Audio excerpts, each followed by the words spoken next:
के बाद एक बार फिर से आप सभी का स्वागत है योग और स्वास्थ्य पर आधारित हमारे इस बेहद खास कार्यक्रम स्वस्थ विचार में। मैं हूं आपके साथ आपका साथी विकास। दर्शकों, स्वस्थ विचार कार्यक्रम में हम रोज़ाना आपके लिए अलग अलग विषयों पर चर्चा करते हैं और अलग अलग रोगों के एवज में आप सभी को नुस्खे और उपचार बताए जाते हैं। और इसीलिए आप सभी से हम अनुरोध भी करते हैं कि जब भी आप इस कार्यक्रम को देखने बैठें तो कॉपी और पेन साथ में लेकर बैठें। जो भी नुस्खे, जो भी उपचार आपको बताए जाएं, उनको आप लिख जरूर दिया करें। तो आगे बढ़ते हैं आज के इस अंक में और शुरू करते हैं अपने मुख्य विषय पर चर्चा। गुरुजी, आज के इस अंक में हम बात करेंगे पेट दर्द को लेकर। कई प्रकार के पेट दर्द होते हैं, कई तरीके के होते हैं। कहीं चुभन वाले होते हैं, कहीं मरोड़ उठती है, कहीं दबाव बनता है और कहीं फूलता है। और इसको भी हम दो चरणों में बात करेंगे। एक, वयस्क लोगों के पेट में दर्द होना, वो गलत किस वजह से होता है, और एक छोटे बच्चों के पेट में दर्द होना। इन दोनों विषयों को आज हम आपसे जानना चाहेंगे। देखिए, छोटा बच्चा यदि अभी माँ के दूध पे निर्भर है तो माँ गलत चीज़ खाएगी पिएगी, दूध से उसको असर होगा, पेट में दर्द होगा। अच्छा। उसके लिए तो मामूली सा इलाज है कि आप थोड़ी सी अजवाइन पीस लें और सरसों के तेल के अंदर लहसुन की 2 तुलियाँ जला करके उस तेल को हल्के हाथ से पेट पे मालिश कर दें। और उसके बाद मालिश करने के बाद बच्चे के पेट पे अजवाइन पीस करके मामूली सी यह करना, उसका पेट दर्द खत्म हो गया। उसको दवाई खिलाने की जरूरत नहीं है। बड़े आदमी के पेट में दर्द है, अब उसमें आंतों में जख्म है या आंतों में पखाना सूख गया है, उसकी चुभन है, या आपने गृष्ट चीज को ऐसी खाई जिसको लीवर ने पचाया नहीं और आंतों में फंस गई। कारण कोई भी हो सकता है। इसके उपचार के लिए सबसे आसान तरीका है कि आप बेल के पत्ते लाइए, पत्तों का रस निकालिए आप 20 ग्राम, 5 दाने उसमें काली मिर्च पीस के मिला दें और 2 या 3 चम्मच शहद मिला दें। अब उसको पीने को दें जिसको पेट में भयंकर दर्द हो रहा है। जैसे पेट में जाएगा, वात को, पित्त को, कफ को, सूजन को और जो पखाना सूखा उसको सार के, नहीं 5 तत्वों को ये मलिया मेट कर देगा। पेट में जाने के बाद जैसे जंगल में गर्मी में आग लगते जंगल में एकदम फैल जाती है पूरे में, ऐसे अंदर जाके बेल के पत्तों का रस, काली मिर्च और शहद मिला के पीने से ऐसे साफ करता है जैसे कूड़े करकट के ढेर को मार चीज की तिल्ली जला के समाप्त करती। दर्द तो पेट में जाने के 10-15 सेकंड के अंदर बंद हो जाता है और उसके बाद इसका पेट बड़ा अच्छा साफ होता है। और आंतों में यदि जख्म हो गया, अल्सर है, तो जहाँ जहाँ जख्म है वहाँ से शहद ऐसे भर्त करता है और बेल के पत्ते मिलके, जैसे रोड में गड्ढा होने पे रोड का मजदूर दाएं बाएं की मिट्टी लाके उसको भर देता है, गाड़ी का जंप बंद हो जाता है, ऐसे खाया पिया पच करके गुदा के रास्ते आराम से निकल जाता है, अंत में फंसता नहीं है। ये बहुत आसान तरीका है। अच्छा। बेल की कोपड़े ले लें आप। कोपड़े 12 महीने मिल जाते हैं बेल में, क्योंकि आप कभी बेल का टहना काट रहे हैं तो भी कोपड़ उठेगी, कभी आप बेल के टहने के पत्ते तोड़ लिए तो टूटने के बाद दोबारा उसमें उग जाते हैं, तो उसको कोपड़ बोलते हैं। जो नया पत्ता आता है, अच्छा, वो होती है कोपलें। वो कोपड़ होती है। और जो सख्त पत्ता होता है उसका रस निकाला जाता है, चाहे कोपल का निकाल लें चाहे उसका निकाल लें, गुण दोनों बराबर हैं।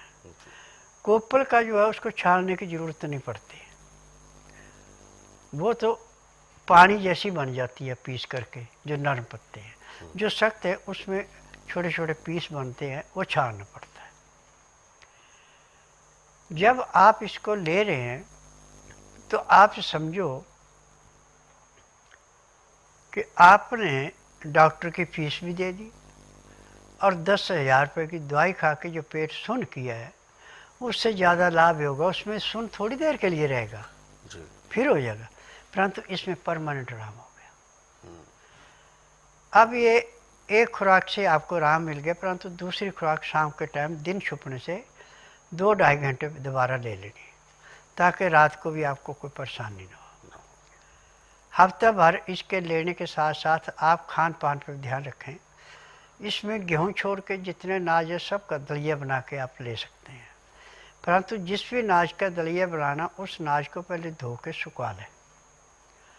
सूखने के बाद उसमें 50 ग्राम अजवाइन पीस करके 100 ग्राम तिल भून करके, अजवाइन को तिल को भूनना पहले, फिर पीसने तो आटे के साथ, ये जो आपने दलिया बनाना या आटा बनाना उसके साथ, आटा भी जो आपने पीसना है वो भी ज़्यादा बारीक नहीं करना, जैसे रेता नदी के किनारे का हाथ में लेके सरकता ऐसे सरकता आटा चाहिए। अब रोटी बना के खानी है तो पहले इस आटे को सख्त गूंदें, सख्त गूंद के खुले पानी के अंदर रख दें। अब जो कण थे वो पानी के अंदर रखने से टूट जाएंगे, सख्त था वो, फिर आटा बाद में मुलायम हो जाएगा। इसकी रोटी भी ऐसे बनती जैसे बाजरे की रोटी होती है, यानी चपाती से थोड़ी मोटी और मक्के की रोटी से पतली। इस रोटी को चूर के भी खा सकते हैं और सूप जैसी घोल के भी खा सकते हैं। और खाते समय 2 गिलास गर्म पानी पीना अति आवश्यक है, जिसमें लहसुन प्याज अदरक का रस डालना जरूरी है। और आटे को छानना नहीं। दाल सब्जी जो खानी नरम छिलके वाली खानी है, छिलका नहीं उतारना, दाल का छिलका नहीं उतारना, क्योंकि छिलके के अंदर sodium, potassium, magnesium, phosphorus, silicon सारे जो गुण है जिससे शरीर स्वस्थ रखा जाता है सब छिलके के साथ होता है। जब छिलके को उतार के फेंक देते तो नहीं रहता, फिर अंदर कचरा भरना, फिर रोग बैठ फैलेगा। आज मैंने पूरे संसार से एक ही निवेदन किया है कि जिस रोग का उपचार कहीं नहीं उसका उपचार मेरे पास है। ना तो आपने टेस्ट रिपोर्ट लानी, ना आपने मुंह से बोलना, ना खानदानी रोग बताना। आपने बुधवार छोड़कर गुरुवार से लेकर मंगलवार के बीच में आना। जिस दिन आना उस दिन रात्रि 10 बजे तक खा पी के दातन कूड़ा करके बड़ी इलायची मुंह में रख के चूसते रहना। सुबह जब तक मैं नाड़ी परीक्षण नहीं करूँ पानी की एक बूंद नहीं पीनी, ना कुछ खाना। और 9 से 10 के अंदर अपना नामकरण करवाना अति आवश्यक है। नाड़ी परीक्षण के बाद ही नाड़ी परीक्षण किया जाता है 10 से 12। जिसका कार्ड बना होगा उसका नाड़ी परीक्षण होगा, जिसका नहीं बना उसका नाड़ी परीक्षण नहीं होता। नाड़ी परीक्षण में पैर के तलुए से सिर के बाल तक जो भी रोग मिलता है सब दवाइयाँ दी जाती हैं। और ये दवाइयाँ जड़ी बूटियाँ, इनमें केमिकल कोई नहीं है और ये रोग को जड़ से काटती है, किसी रोग को बचाती नहीं है। एलोपैथिक में तो रोग को सिर्फ दबाया जाता है, उसको समाप्त नहीं किया जाता है। और जो हमारी आयुर्वेद, यूनानी, होम्योपैथिक, नेचुरल्स का, इसमें हम डॉक्टरों को दोष नहीं दे सकते। उनको जो कुछ दवाई में लिखा उसको दे के लाभ हो ना हो उनकी जिम्मेदारी नहीं है, परंतु मेरे आश्रम में जिम्मेदारी है। 90% तक आपका कोई भी रोग है उसी दिन 10% रोग कम हो जाएगा। Decathlon, 60 plus sports, 6,000 plus products. दिन 10% रोग कम हो जाएगा। और 15 दिन में उस रोग में 40 से 50% की कमी आती है। महीने 1.5 महीने रोग समाप्त होता है, दवाइयाँ बंद हो जाती हैं।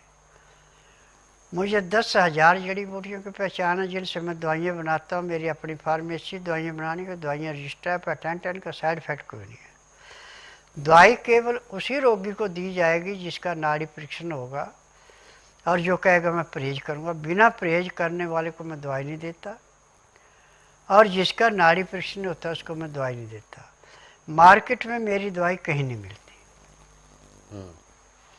तो बिल्कुल दर्शकों, आप सभी ने ये समझा भी कि कैसे रोगों को ठीक किया जा सकता है। हर तरीके के रोगों का उपचार संभव है, बस ज़रूरत है हमें आँख खोलने की, ध्यान देने की कि किस तरीके के उपचार से किस तरीके का रोग ठीक होगा। हालांकि गुरुजी ने संक्षिप्त रूप से ये भी हमें समझाया है कि रोग यदि बड़ा है या पुराना है और जो कि लगता है आपको स्वयं ठीक कर पाना इसको मुश्किल है, तो ऐसे में आपको स्वस्थ विचार आश्रम आना होगा, नाड़ी परीक्षण कराना होगा, यानी नब्ज चेक करानी होगी। और उसके बाद फिर गुरुजी स्वयं इस बात का निरीक्षण करेंगे कि आपके शरीर में रोग कितना है, किस कारण से है, और फिर उसके मुताबिक उपचार आपको दिया जाएगा। ये सब प्रक्रिया तभी संभव है जब आप खाली पेट स्वस्थ विचार आश्रम आएंगे। आने से पहले आप कॉल अवश्य करें हेल्पलाइन नंबर्स पर और जानकारी ज़रूर प्राप्त करें। नंबर आपकी टीवी स्क्रीन पर है। सुबह 10 बजे से लेकर शाम 5 बजे के बीच में कॉल करने का समय है। और दर्शकों, यदि आप इस कार्यक्रम से जुड़ना चाहते हैं तो किसी भी आप अपने मोबाइल से हमें कॉल कर सकते हैं। नंबर आपकी टीवी स्क्रीन पर है। और इसके अलावा आप हमें व्हाट्सएप के ज़रिए अगर मैसेज भेजना चाहते हैं तो व्हाट्सएप मैसेज में आपको लिखना है अपना नाम, उम्र, कहाँ से बात कर रहे हैं और पूरा सवाल।